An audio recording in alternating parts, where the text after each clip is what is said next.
ಜೈ ಬಾಬಾ ಸ್ವಾಮಿ.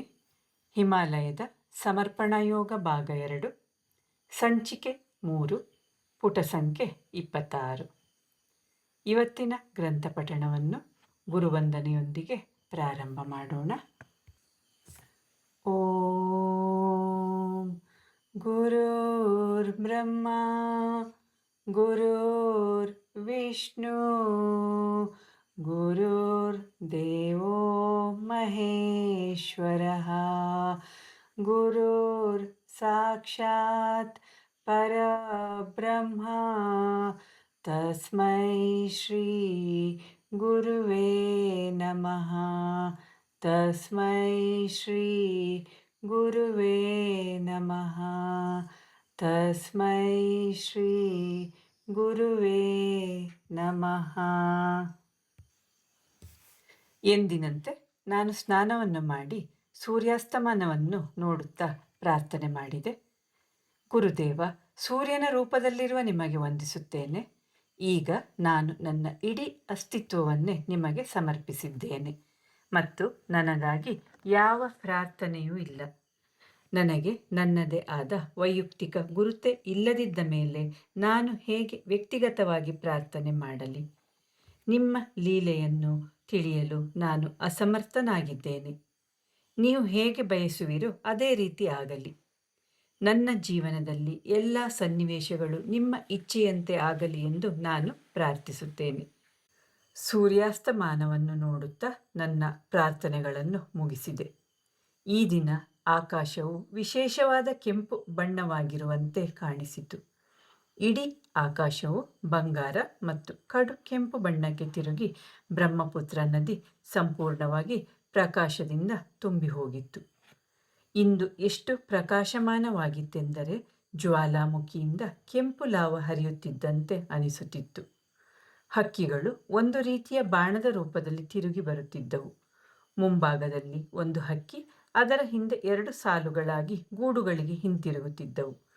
ಈ ದೃಶ್ಯವು ಆಕಾಶದಲ್ಲಿ ಕಾಣುತ್ತಿತ್ತು. ಆಗ ಇದ್ದಕ್ಕಿದ್ದಂತೆಯೇ ನನ್ನ ಗಮನವು ನನ್ನ ತಲೆಯ ಮೇಲಿನ ಆಕಾಶದ ಕಡೆಗೆ ಹೋಯಿತು ಮತ್ತು ವಿಸ್ಮಯಗೊಂಡೆ. ಆಕಾಶದಲ್ಲಿ ಓಂ ಆಕಾರವು ಸ್ಪಷ್ಟವಾಗಿ ಕಾಣುತ್ತಿತ್ತು ಮತ್ತು ನನಗೆ ನನ್ನ ಗುರುದೇವರು ಓಂನಲ್ಲಿ ಕಾಣಿಸುತ್ತಿದ್ದರು. ನಾನು ಅವರನ್ನು ನೋಡಿ ವಂದಿಸಿದೆ. ಇನ್ನು ಈ ರೀತಿಯಲ್ಲಿಯೇ ಮಾರ್ಗದರ್ಶನವೂ ಆಗಲಿದೆ ಎಂದು ಅವರು ನನಗೆ ಸಂಕೇತ ಕೊಡುತ್ತಿದ್ದರು. ಓಂ ಚಿಹ್ನೆ ಕಾಣಿಸಿದ್ದು ನನ್ನ ಜೀವನದಲ್ಲಿ ಏನೋ ಹೊಸತನ ಆಗುವ ಗುರುತಾಗಿತ್ತು. ಓಂ ಚಿಹ್ನೆಯ ದರ್ಶನದ ಜೊತೆಯಲ್ಲಿಯೇ ಚೈತನ್ಯವು ನನ್ನ ಶರೀರದ ಮೂಲಕ ಪ್ರವಹಿಸತೊಡಗಿತು ಮತ್ತು ಶರೀರದ ಆಯಾಸವು ಮುಗಿಯಿತು ಮತ್ತು ಶರೀರದಲ್ಲಿ ಒಂದು ಹೊಸ ಶಕ್ತಿಯು ಪ್ರವಹಿಸುತ್ತಿದೆ ಎಂದು ಅನಿಸುತ್ತಿತ್ತು. ಹೊಸ ಚೈತನ್ಯವು ನನ್ನ ಶರೀರದಲ್ಲಿ ಪ್ರವಹಿಸಲು ಪ್ರಾರಂಭವಾಯಿತು. ಚೈತನ್ಯ ಪ್ರವಾಹದ ಅರ್ಥವು ನನಗೆ ಹೊಸ ಕಾರ್ಯ ಮಾಡುವ ಅವಕಾಶ ದೊರೆಯುವುದೆಂದು ಗುರುಗಳು ಹಿಂದೆ ಒಂದು ಸಾರಿ ಹೇಳಿದ್ದರು. ಒಡೆದ ಮಣ್ಣಿನ ದೀಪದಲ್ಲಿ ಯಾರೂ ಎಣ್ಣೆಯನ್ನು ಹಾಕುವುದಿಲ್ಲ. ಇದರ ಅರ್ಥ ಏನೆಂದರೆ ಪರಮಾತ್ಮನು ನಿರುಪಯುಕ್ತ ವಸ್ತುಗಳ ಮೇಲೆ ತನ್ನ ಕಟಾಕ್ಷವನ್ನು ಬೀರುವುದಿಲ್ಲ. ಪರಮಾತ್ಮನು ತನ್ನ ಶಕ್ತಿಯನ್ನು ಕರುಣಿಸುವುದು ಇತರರ ಸೇವೆಗೋಸ್ಕರ ಉಪಯೋಗಿಸುವವರಿಗೆ ಮಾತ್ರ. ಆದುದರಿಂದ ಈ ಚೈತನ್ಯ ಪ್ರವಾಹದ ಸಂಕೇತ ಯಾವುದೋ ಹೊಸ ಕಾರ್ಯ ಪ್ರಾರಂಭವಾಗಲಿದೆ ಎಂದು ನಾನು ಗುರುದೇವರಲ್ಲಿ ಪ್ರಾರ್ಥಿಸಿದೆ. ನಿನ್ನ ಲೀಲೆಯನ್ನು ನೀನೇ ತಿಳಿದಿರುವೆ. ನೀನೇ ನನಗೆ ಕಾರ್ಯವನ್ನು ವಹಿಸಿದ್ದೀಯ ಅಂದ ಮೇಲೆ ನೀನೇ ಆ ಕೆಲಸವನ್ನು ನನ್ನ ಮೂಲಕ ಮಾಡಿಸು. ನಾನು ಕೇವಲ ಒಂದು ಮಾಧ್ಯಮ. ಆ ಪ್ರಕಾರ ನಾನು ಕೇವಲ ಮಾಧ್ಯಮವಾಗಿಯೇ ಉಳಿಯಲು ಬಿಡು. ನಿನ್ನ ಕಾರ್ಯಕ್ಕೆ ಮಾಧ್ಯಮವಾಗಲು ನನಗೆ ಅವಕಾಶ ಕೊಟ್ಟಾಗಲೇ ನಾನು ಎಲ್ಲ ಪ್ರಪಂಚದ ಸಂತೋಷಗಳನ್ನು ಪಡೆದುಕೊಂಡೆ. ನನ್ನ ಜೀವನವು ನಿಮ್ಮ ಕೆಲಸಕ್ಕೆ ಉಪಯೋಗವಾಗುವುದರಿಂದ ನನ್ನ ಜೀವನ ಸಾರ್ಥಕವಾಯಿತು.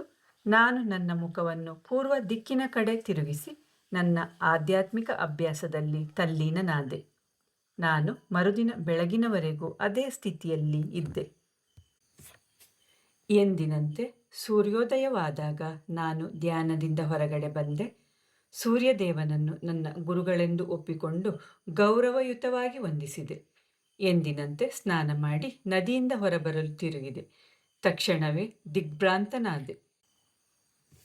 ಎದುರು ದಂಡೆಯ ಮೇಲೆ ಒಂದು ದೋಣಿ ಇತ್ತು ಮತ್ತು ಇಬ್ಬರು ಕೈಗಳನ್ನು ಜೋಡಿಸಿಕೊಂಡು ನಿಂತುಕೊಂಡಿದ್ದರು. ನಾನು ಅವರ ಬಳಿಗೆ ಹೋದೆ. ಬಹಳ ದಿನಗಳ ಬಳಿಕ ನಾನು ಮನುಷ್ಯರನ್ನು ನೋಡಿದೆ. ನಾನು ಇಲ್ಲಿಂದ ಹೊರಡುವ ಸಮಯ ಬಂದಿತೆಂದು ಗ್ರಹಿಸಿದೆ ಮತ್ತು ನಿನ್ನೆ ಪ್ರಕಟಗೊಂಡ ಓಂ ಚಿಹ್ನೆ ನನಗೆ ಇದರ ಸಂಕೇತವಾಗಿತ್ತು. ಆ ಸಂಕೇತವು ಅಭಿವೃದ್ಧಿಯ ಸಂಕೇತವಾಗಿತ್ತು ಹಾಗೂ ನನ್ನ ಗುರುಗಳು ಈ ಇಬ್ಬರನ್ನು ಇಲ್ಲಿಗೆ ಕಳುಹಿಸಿದ್ದಾರೆ. ಅದನ್ನು ತಕ್ಷಣವೇ ನಾನು ಗ್ರಹಿಸಿದೆ, ಏಕೆಂದರೆ ಗುರುಗಳು ಹೇಳುತ್ತಿದ್ದ ಮಾತು, ನನ್ನ ಇಚ್ಛೆ ಇಲ್ಲದೆ ಈ ದ್ವೀಪಕ್ಕೆ ಯಾರೂ ಬರಲಾರು ಅಥವಾ ದ್ವೀಪದಿಂದ ಹೋಗಲಾರರು. ನಾನು ಅವರ ಬಳಿ ಹೋದಾಗ ಇಬ್ಬರು ನನಗೆ ಸಾಷ್ಟಾಂಗ ನಮಸ್ಕಾರವನ್ನು ಮಾಡಿದರು ಮತ್ತು ನನ್ನ ಒಳಗಡೆಯಿಂದ ಚೈತನ್ಯವು ಪ್ರವಹಿಸಲು ಪ್ರಾರಂಭವಾಯಿತು. ಒಂದು ಚೈತನ್ಯದ ಚಿಲುಮೆ ಹೊರಗಡೆ ಬಂದು ಅವರ ಮೇಲೆ ಸಿಂಪಡಿಸತೊಡಗಿತು. ಅವರು ಅಸ್ಸಾಮಿಗಳ ಭಾಷೆಯಲ್ಲಿ ಹೇಳಿದರು, ನಾವು ಮೀನುಗಾರರು ಮೀನು ಹಿಡಿಯಲು ಹೊರಟಿದ್ದೆವು. ಆಗ ಒಂದು ಚಂಡಮಾರುತ ಬಂದು ನಮ್ಮ ದೋಣಿಯು ಅದರೊಳಗೆ ಸಿಲುಕಿಕೊಂಡಿತು. ಆನಂತರ ನಮಗೇನಾಯಿತೆಂದು ತಿಳಿಯಲಿಲ್ಲ. ನಾವು ದೋಣಿಯನ್ನು ನಿಯಂತ್ರಣದಲ್ಲಿಡಲು ತುಂಬ ಪ್ರಯತ್ನಪಟ್ಟೆವು.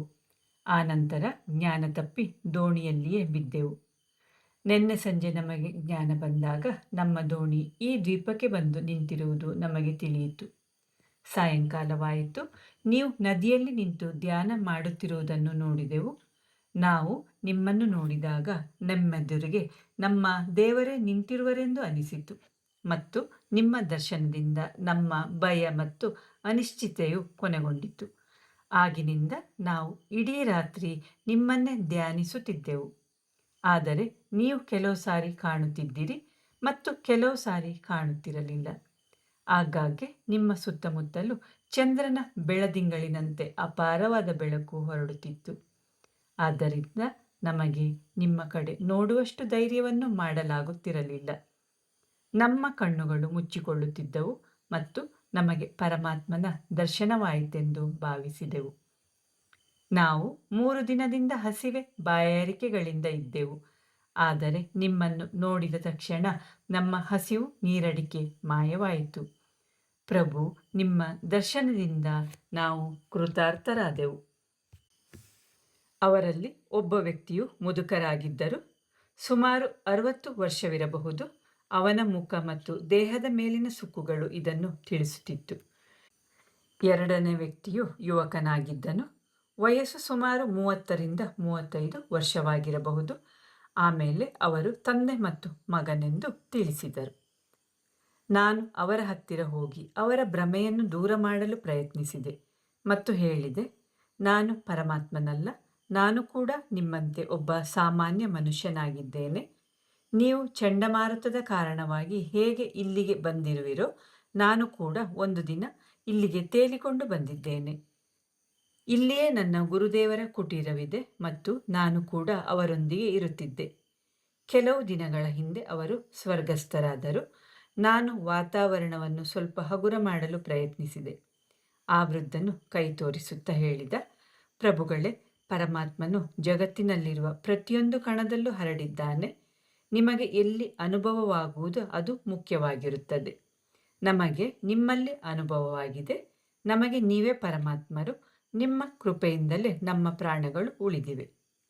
ಪ್ರಭುಗಳೇ, ಯಾರನ್ನು ಪರಮಾತ್ಮನೆಂದು ನಂಬುವುದು ಆತ್ಮದ ಶುದ್ಧ ಭಾವವಾಗಿರುತ್ತದೆ.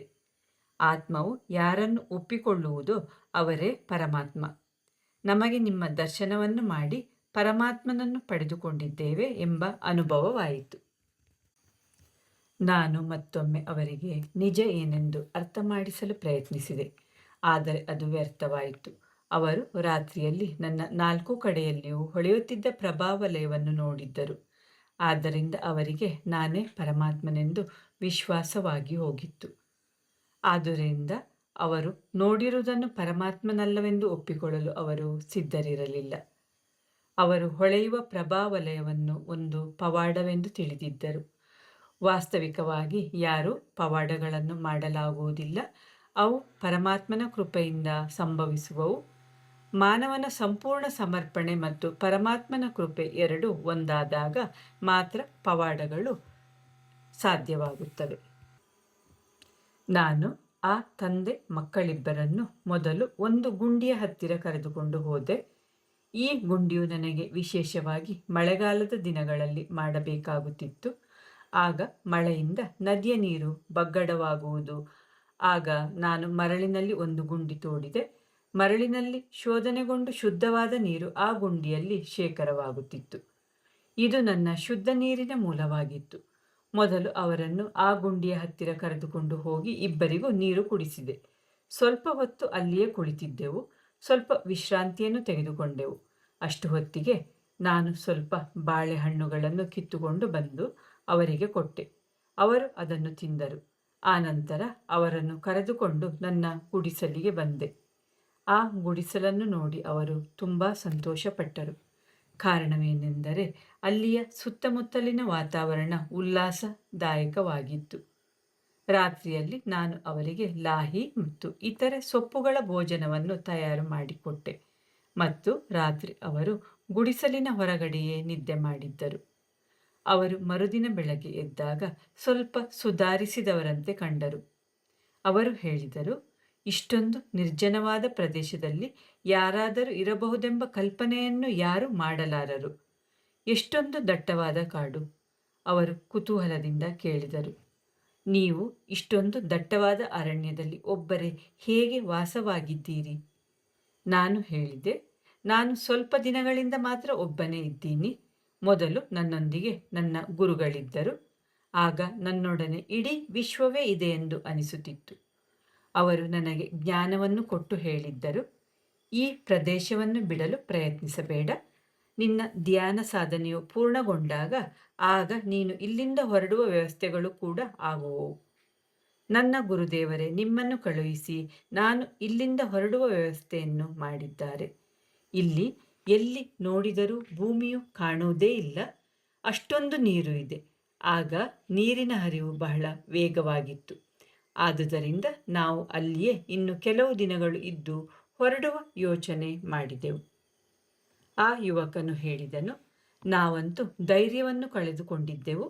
ಏಕೆಂದರೆ ನಾವು ದೋಣಿಯನ್ನು ನಿಯಂತ್ರಿಸಲು ಮಾಡಿದ ಎಲ್ಲ ಪ್ರಯತ್ನಗಳಿಂದಲೂ ಕೂಡ ನಾವು ದೋಣಿಯನ್ನು ನಿಯಂತ್ರಿಸಲಾಗಲಿಲ್ಲ.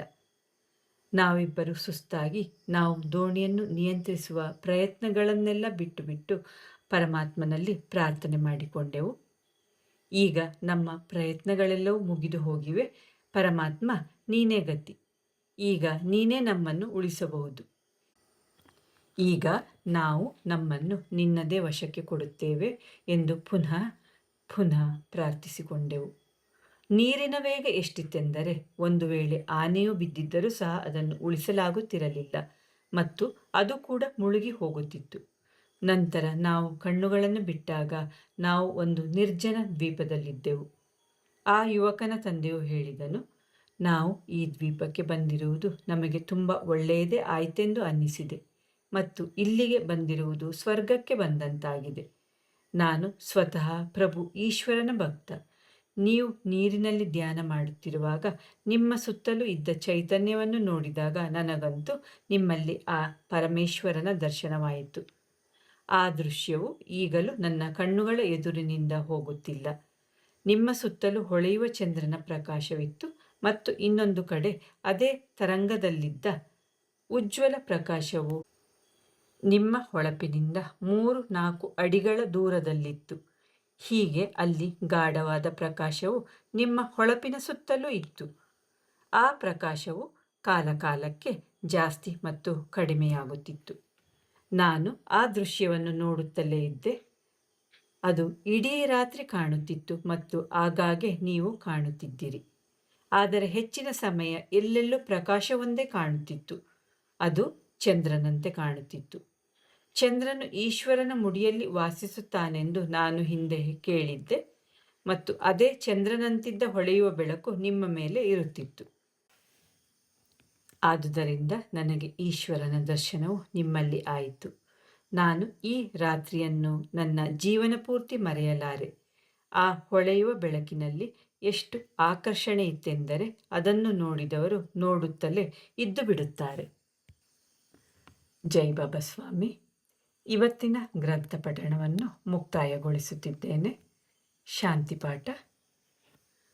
ॐ द्यो शान्तिः अन्तरिक्षगुं शान्तिः पृथिवी शान्तिः आपः शान्तिः औषधयः शान्तिः वनस्पतयः शान्तिः विश्वे देवः शान्ति ब्रह्मशान्ति सर्वगुं शान्ति शान्तिरेव शान्ति सा मा शान्तिरेधि ॐ शान्ति शान्ति शान्तिः सर्वरिष्टसुशान्तिर्भवतु।